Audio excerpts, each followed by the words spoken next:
Everybody ready?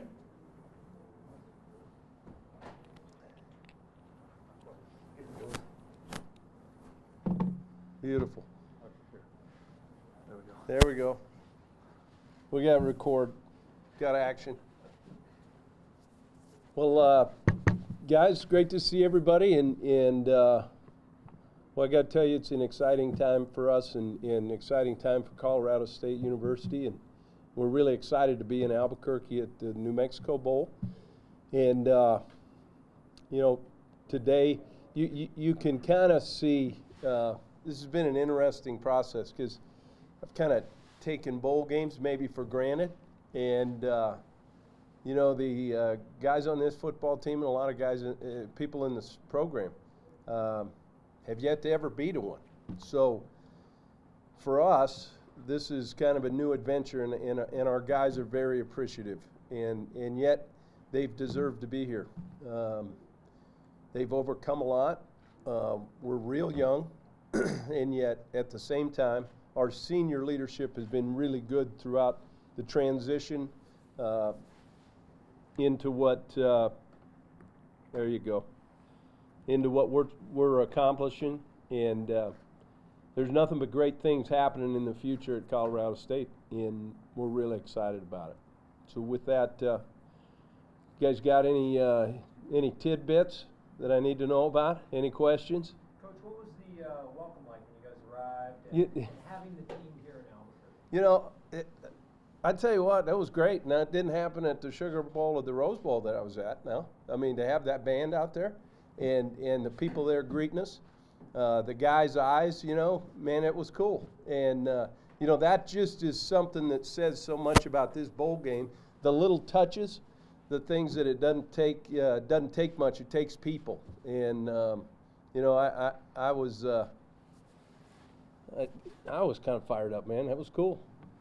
Jim, can you talk about, you normally fly in day before a game and leave right after. Can you talk about, you know, creatures of habit? Yeah. Now you're out of that habit, and how much different that is this week? You know, it really is. And yet, one of the things we've really, and we've done throughout since I've taken over is we've created chaos. Guys that see us practice, guys that see us do things on a weekly basis, because you never know, you know, the clutter, the different, you know, when you take guys out of it. And yet we've tried to stay about on schedule as we can. We worked today's practice, was what we'd call a perfect Thursday plus, which will kind of be a repeat Thursday for us tomorrow. So the guys kind of know what the routine is, and yet, you know, the one thing that you've got to do, you've got to enjoy these bowl games. You've got to enjoy the experiences, and you know, our guys, I think, will handle it well. Coach, you worked with some really good running backs at Alabama. You had Volky and Alexander when you got here. Now Capri. What is it about Capri that just what makes him go? What makes him special? Well, you know, Capri is a guy that has great instincts. Number one. He's a guy that can run behind his pads and yet has great patience to the hole and speed through the hole, and has enough speed to finish, you know, most runs. And that's something that really makes him special. The other thing, he does a great job. You know, thing that gets lost in running the football is the running back's footwork has to match the O-line's footwork on every play, whatever the scheme is. And he's done a really good job of that, which has helped him to, you know, get up into the hole, and you know, our offensive line has done a pretty darn good job of getting their second step in the ground, creating movement, and then he's able to find a gap and go. Did today's schedule work out pretty well for you? Because I know it was up in the air and you had a couple different plans, but I mean, to travel, get out, stretch your legs, practice, come back here and set up the basic night routine? Yeah, you know, we obviously changed up a little bit from the original plan. But when you can save some money on a charter, I'm okay with that. And so just adapt, overcome, right? But what we did was I thought it worked out well. And I actually spoke with a couple coaches that had been in this game before, and just some of the things that maybe they did that they liked or maybe would have done differently had they do over. and really to a T, you know, it was to get down there and get a practice in on site on the first day, and that's what we were able to do, and so I feel good about it. And yet, you know, it wasn't a great practice, you know, but I kind of knew maybe there might be a little of that. We'll bounce back and have a great practice tomorrow. Does this work out well for your team? I mean, you were in this hotel 6 weeks ago. Is there a comfort level that you think will help your team adjust to the chaos? Yeah, you know, I mean, if nothing else, the coaches know where the meal room is, you know. That's exciting. But, no, I think definitely, you know, just having been in that locker room, seeing it, you know, all of that, all of those type of things, I think help in the anxiety part when you can put a little, you know, oh, okay, I've been here before, I've done this, and I think that can help our guys be at ease a little bit. Jim, how do you keep your team from being just happy being here? How do you tell them that winning the game is important too? You know, the one thing we talked about at the beginning of the week was, guys, it's not about being satisfied. And, you know, part of when I took this program over, there might have been some of that. You were just satisfied to be okay. And, you know, that isn't what we're striving to do. And you know, as we felt, you know, we have some unfinished business. And the unfinished business is, you know, with this bowl game. And so, you know, our guys will be, you know, they've had a really good week of preparation considering finals and all the different things they've gone through. And the way our guys kind of have never really given in, you know, they've fought till the end of every game. You know, I feel pretty good about. They understand the importance and what this can do to catapult us into next year, and that's really what it's about. Does it help that the game is maybe closer to the end of the season than some other bowl games? You know, it does. You know, one of the things you see, ball security, tackling, some of those things, the fundamental things sometimes get lost a little bit. You know, the longer separation, you really got to do a good job in the preparation part of that. In this case, you know, it wasn't too long ago either one of us played, so, you know, the quick turnaround makes it all right. Has Coach Baldwin said anything that it's kind of weird being back? Yeah, Dave obviously, you know, he loved it here in Albuquerque in his time that he spent at the University of New Mexico, and in fact, believe it or not, you're going to get him back at some point because he kept his house here. This is where he's going to retire. This is how much he liked it. So, and he's really obviously done a great job with our offense, and you know, in producing a 3,000-yard plus passer and a 1,500-yard plus rusher. You know what? That's an accomplishment, and you know, I'm really proud of how balanced we've been able to kind of be. Jim, you played in Eastern Washington. You started your coaching career in Eastern Washington. Would beating the Cougars mean something more to you than just somebody else in this game?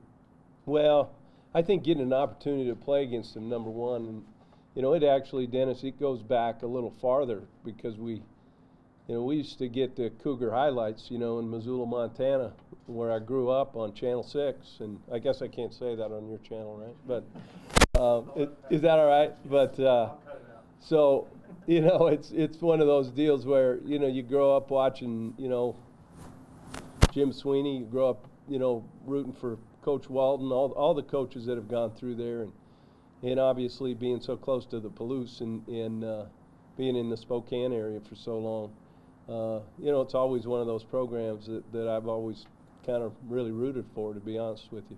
Back in August, I was reading that the quarterback situation was kind of a three-horse race with Garrett and Connor and Nick Stevens. Yep. How did Garrett grab hold of that job, and how's he progressed?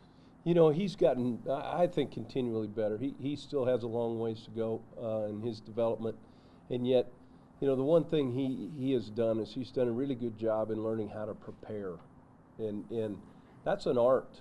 You know, I've been able to coach some really good quarterbacks, and the difference is in preparation. Now Garrett has, you know, good skills. He can throw. It's got a decent release. He's kind of sneaky, quick, and fast, and yet, you know, the things I think that he has done to better himself is really understand what it takes to prepare as a quarterback in Division I football. Can you talk about playing a team that, I mean, you've been around a lot of programs that throw the football. Yeah. Washington State is crazy throwing the football. Yeah. You talk about preparing for a team that could throw it 80 times? Yeah, and I hope it's only 80.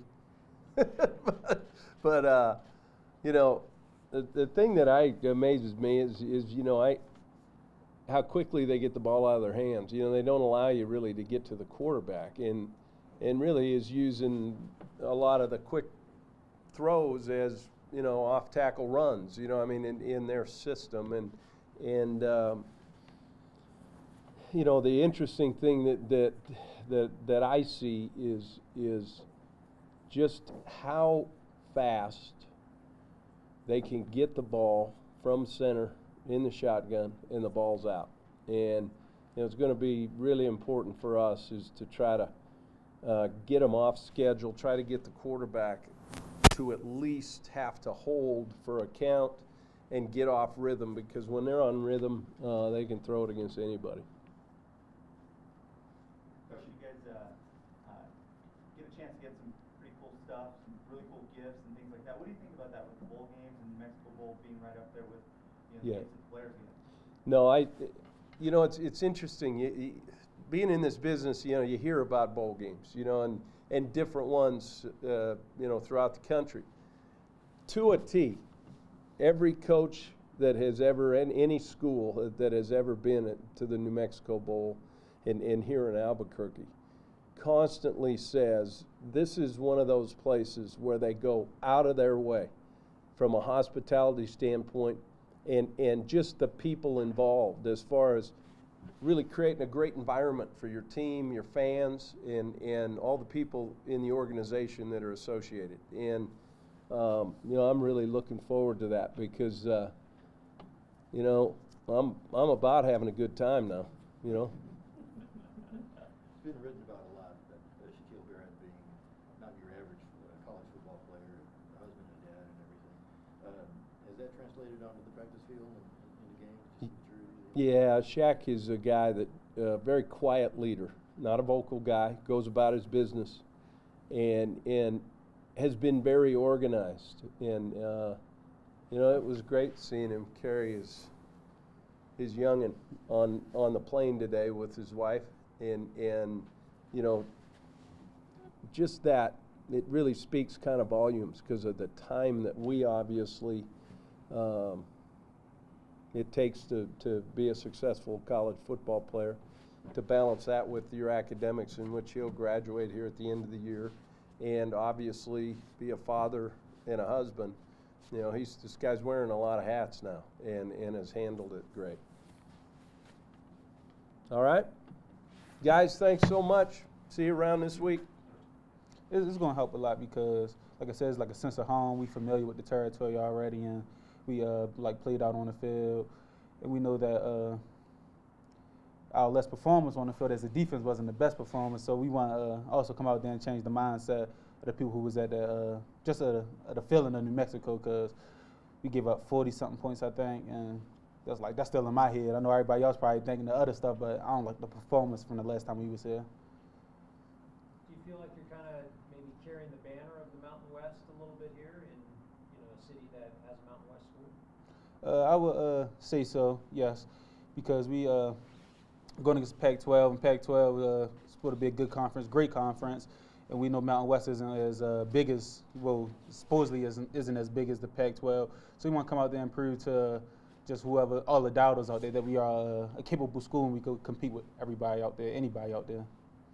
Shaq, how different is Washington State's offense, would you say, like compared to San Jose State?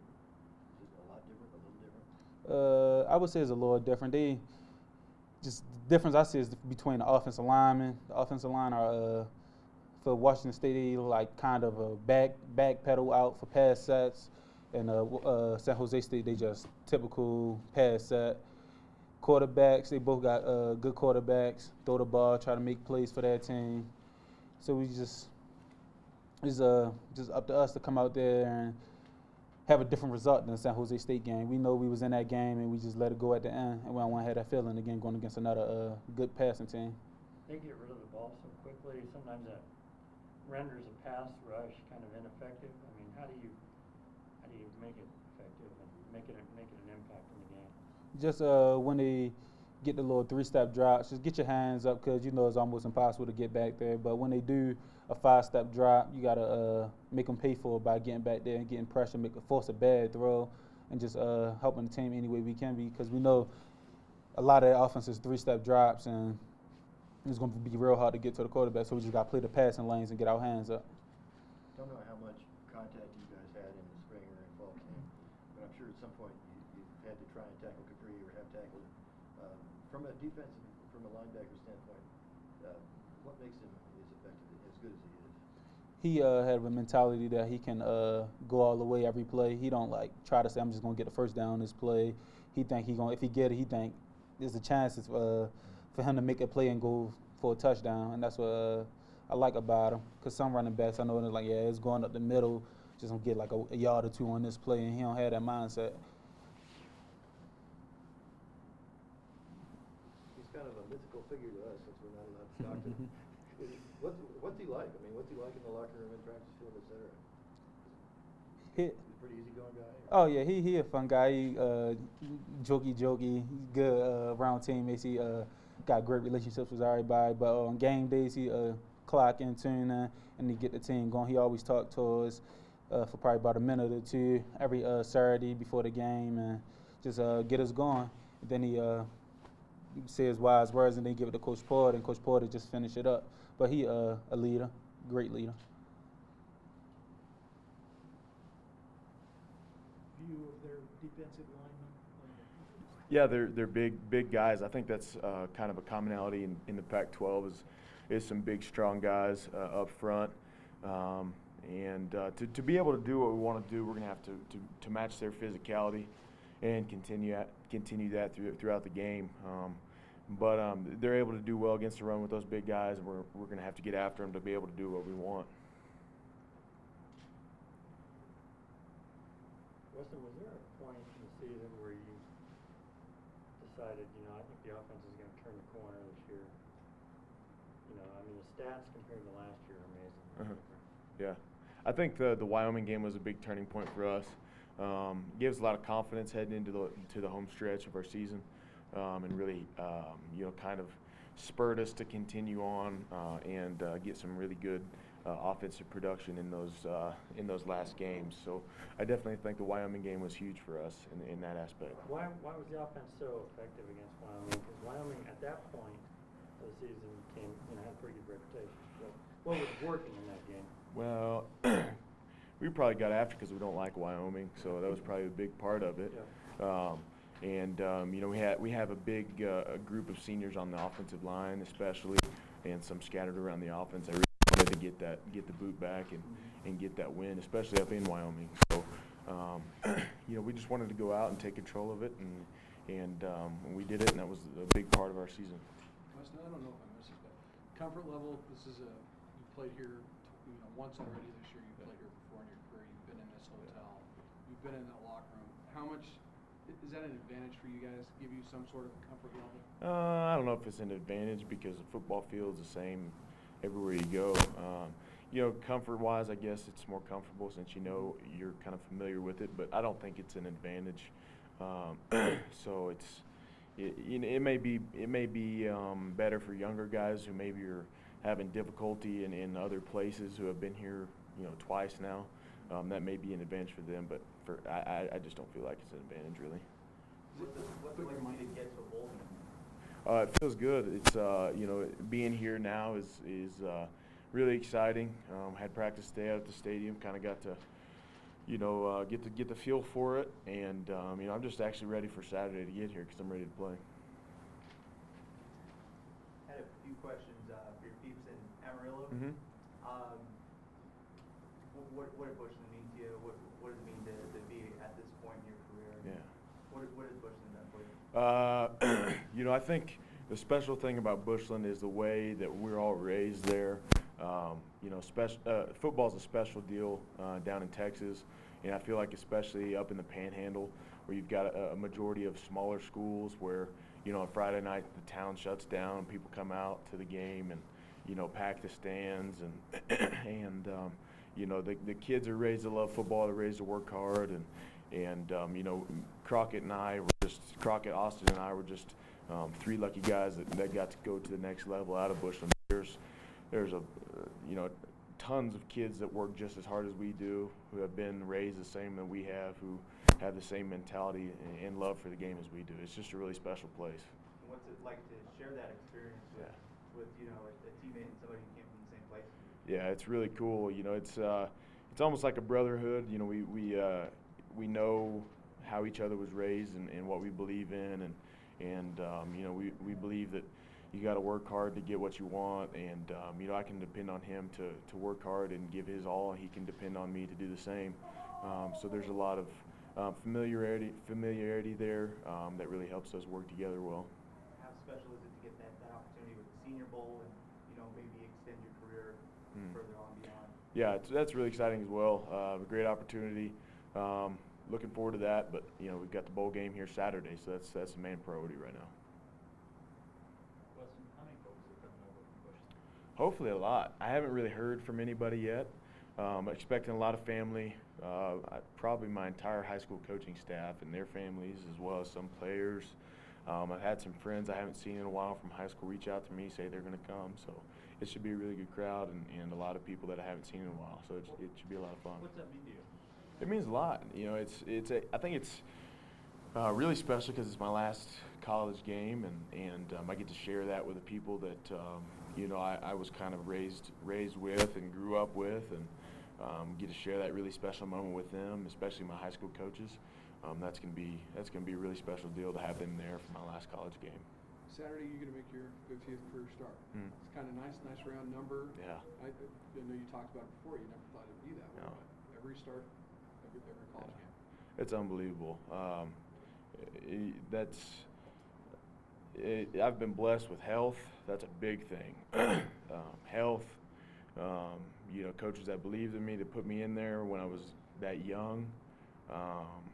Coaches that believed in me to put me at tackle when I, broke my hand, and had faith in my ability to play and be able to contribute with one hand, basically.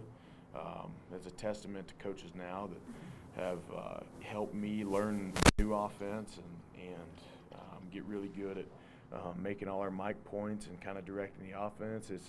It's a really cool deal. It's really special. It's something that I'm very prideful of.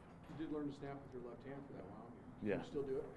I actually tried it a couple times. Yeah, I would never pull it out in a game ever again. That was probably one of the coolest things I've done in my career, I think. Is there any motivation that you guys can draw from the fact that there might be an outside perception that the Pac-12 is the bigger one here? Yeah, and that's how we faced that situation a couple times. We played Colorado at the beginning of the year. They're Pac-12. Played Alabama. They're at SEC. So I think we're always going to face that, and there is motivation there to want to come out and show that we can play with anybody. So I think that's definitely a big thing coming in this game. We want to go out and show that we have just as talented players as other conferences do, and that we can hang with other guys in other conferences. So does it feel to be back in Albuquerque? Feels good. We were excited, obviously, to get here. We had a good practice today. Coach Mack, said, we need to come out a little better tomorrow, be a little bit more sharp. But we had good energy out there, and so you can tell people are excited to get going. Is your mind a little bit more at ease being in a familiar setting, I guess, for your first bowl game? I mean, you guys have been in this hotel, played in that stadium. Yeah, I mean that helps. Obviously, I mean there's still that first bowl game that everybody's gonna have to get over, and we just need to treat it as another game. Don't come in here thinking just because it's a bowl game that it's this huge thing. We obviously respect, that we got the opportunity to play in it and everything, and we were accepted. But we just need to treat it as another game and go out and play. How awkward is it to get off the plane and go straight to practice? It was kind of, it was different to say the least. We knew we were gonna practice pretty soon, but we didn't know we were literally going from the plane to practice. So it took a while, you know, to get some people's energy going, and we kind of had that jet lag thing going on. So, but you know, we adjusted, and you know, Coach Mack always says adapt, overcome, conquer, and you know, we did that today, so we were fine. Did you guys sort of end up eating lunch and getting dressed at the same time? No, we had lunch on the plane, so Okay. they helped us out there, and so. So who did you root for as a kid? Washington? You know, neither one really. My dad was from Texas, so I just kind of always liked the Southern football, I guess. He always, you know, gave me a hard time about it, and so we always joked back and forth about that kind of stuff. And so I never really had, you know, either or. My uncle played at Washington State, so I mean, if I was gonna have to choose, I would probably, you know, choose them. But So you know, nothing terribly special about it. You just want to yeah, beat Washington yeah, State. yeah. So. Hear anything new from the uncle? No. He called me last week, and we talked for a little bit, and that's really been it.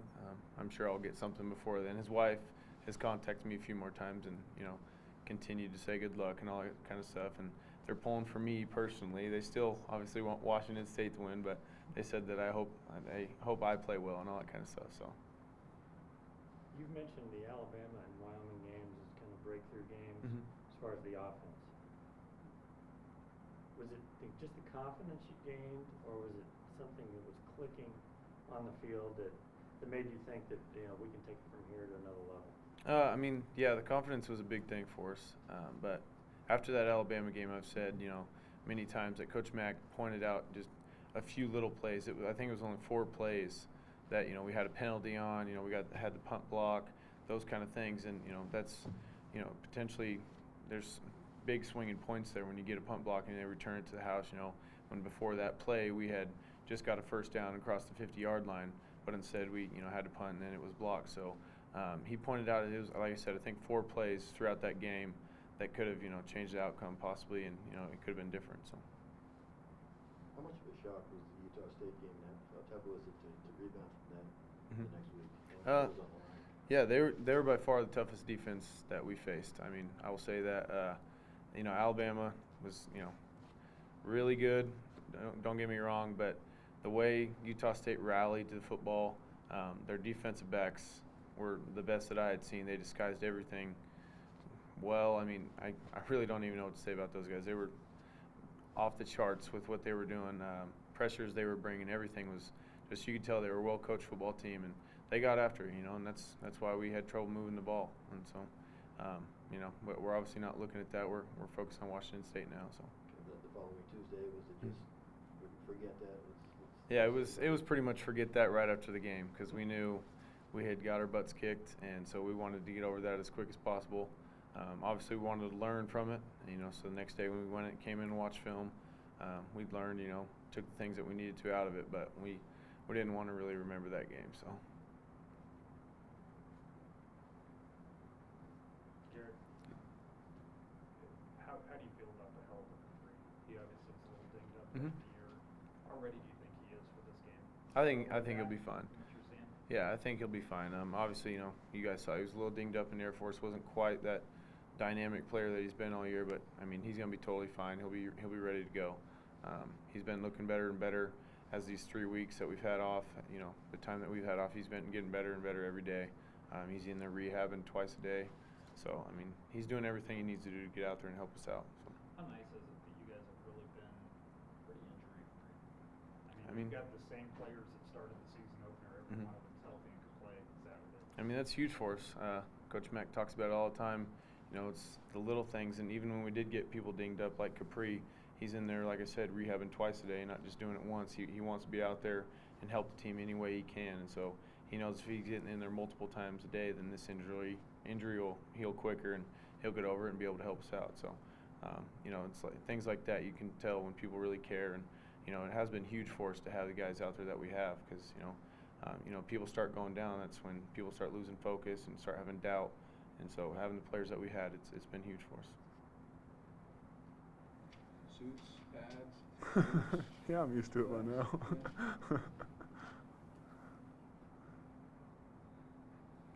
How hard was that, just coming straight off a plane and going straight into practice?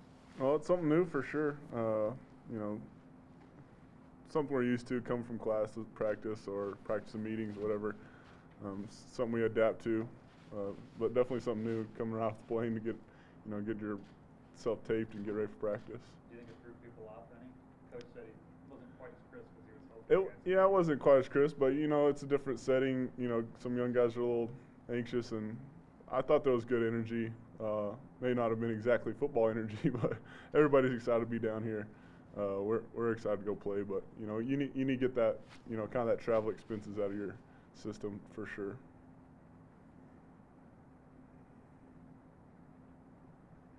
Kind of the same question I had for your teammate, but what has Bushland meant to you and coming from that area, and how's that gotten you ready for this? It's an honor. We loved living out there, and we still love to go back home. It's something, it's what brought us here, gave us opportunity. Just something we live by every day. I mean, you want to represent them well, and they represent you well. There's there's not much bad represented by Bushland, and every week we get to read about their football team in the paper or whatever else. It's been great to be from there and have your teammates from there to be here. We're honored by it, and we hope to continue to build and represent Bushland. How special is that to have a teammate playing with you that's coming from the same place? It was awesome just getting to go to the same school, to much less have the accolades that he has and that I've received this year. It's been unreal to be from such a small place and just to work the way we work. It's been something you can't make that stuff up. I mean, it's been awesome.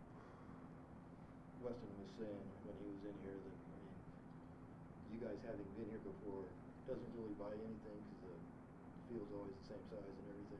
But you've had a lot of success on that field, both 2011 caught a touchdown. Yeah, this is my first place I played offense, and it's going to be where I end my career. I was talking about it today. I mean, it's an honor to be here.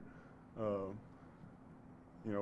going to go out and do what we do, but it is something you think about, like that for me personally, I can come out.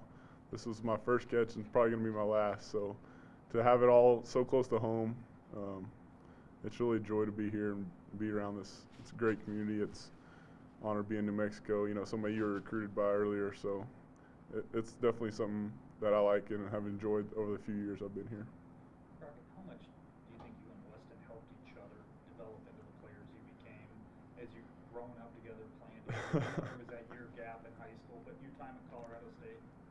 Yeah, we've known each other since we were little kids, really. I mean, we went separate, middle schools, but then when we got to Bushland and he was able to come off that knee injury, my focus and my brother's focus were always there for football. And he just kind of was building, he grows 6 inches, puts on 100-something pounds, and he really begins to see what he could be as a football player. I think I helped him in realizing that he could go play. He never played offensive line. I said, you're one of the best I've ever seen, and I'm one of the best defensemen around, and you can block me. So, just building off of that, going off that, and then in the off seasons and stuff, we've always been around each other. We've always worked hard. It's easy to get up. He's calling me, I'm calling him. Let's go to Bushland. Let's go work out. Let's go run or whatever else. But it's always been, there's just been that chemistry between us, whether it would be when he was throwing, playing quarterback, and I was teasing him then, and now, we get to look back on it. It's something fun to look at, but he's just always been that hard-working, blue-collar guy, and being from where we're from, it's just been easy. I mean, you guys push each other a lot? Absolutely. Hey, get out of bed, let's go get that workout in. Yeah, I mean, it's never been a problem for us to get up, so just to have that person with you that has the same goals and same aspirations, it's been a great 4 years to be around him all the time, literally. He had a pretty good arm? He still's got a pretty good arm. We still go throw and stuff, and we get down there with some of the younger guys from Bushland. But yeah, he can still throw it. How many fans do you expect from Bushland to come out? I'd say a little over 50. I know both coaching staff from Perryton and Bushland are coming out, and then both between our families and stuff, I'd say about 50. Think you'll be able to hear them?